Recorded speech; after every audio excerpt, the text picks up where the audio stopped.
Hello everyone and welcome to ARAT Military Collectibles.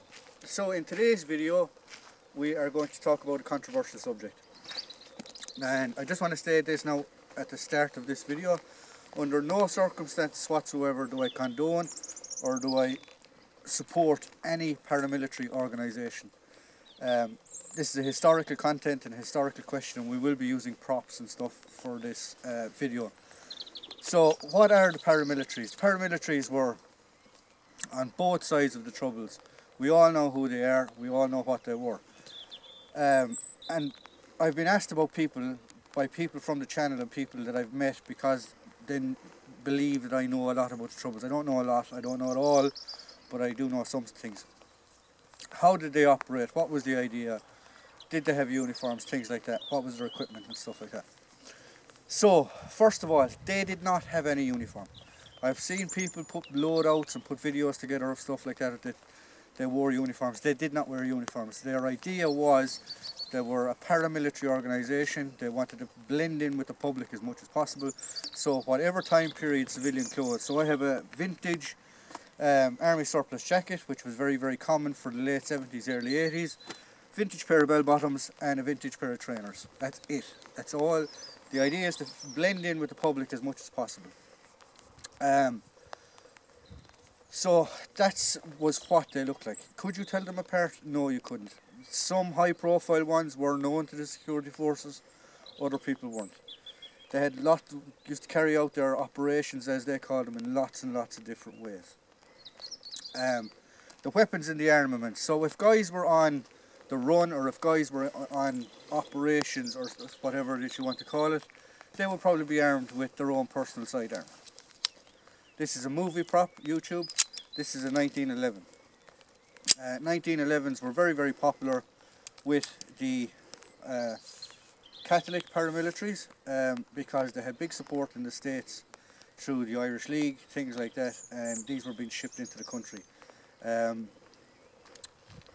Very, very common to see guys with these at the time of the Troubles. So they would have had their own personal weapon that were on them. There was a lot of tit for tats between the different paramilitaries as well, so they would have had it for their own protection. You also had things that were known as community guns, or stashes.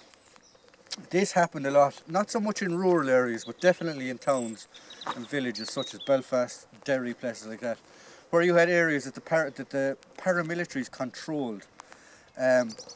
And volunteers or paramilitaries knew where these areas were, and it was basically to defend their areas. So they would stash weapons. Very, very common. Again, this is a movie prop, YouTube.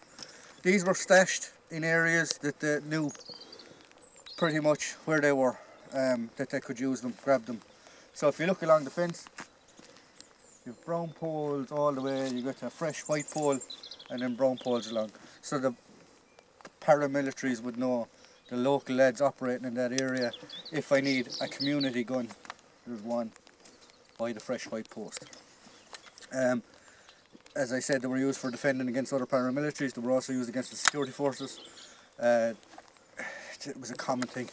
I've heard of them being put into bins in Belfast and stuff like that the lads would just go to the bins and take them out according to they needed them. So yeah, it's a very controversial and very strange topic for people to be asking. So I was trying to think how best I could do this video to explain some of the things and the tactics that they used. As I said at the start of the video, I do not condone anything that they did. And this is history. We need to teach history. We need to show you basically how they did it and why they did it and things like that, so these things don't happen again. So I hope you enjoyed the video. I hope you like what we provide here at ARAT Military Collectibles. Please like, please subscribe, please tune in for the next video. And as always, if you want to get in contact with the channel, there's an email at the top of the video description. And if you want to contribute to the channel, there's an Amazon wish list there also. So thank you very much.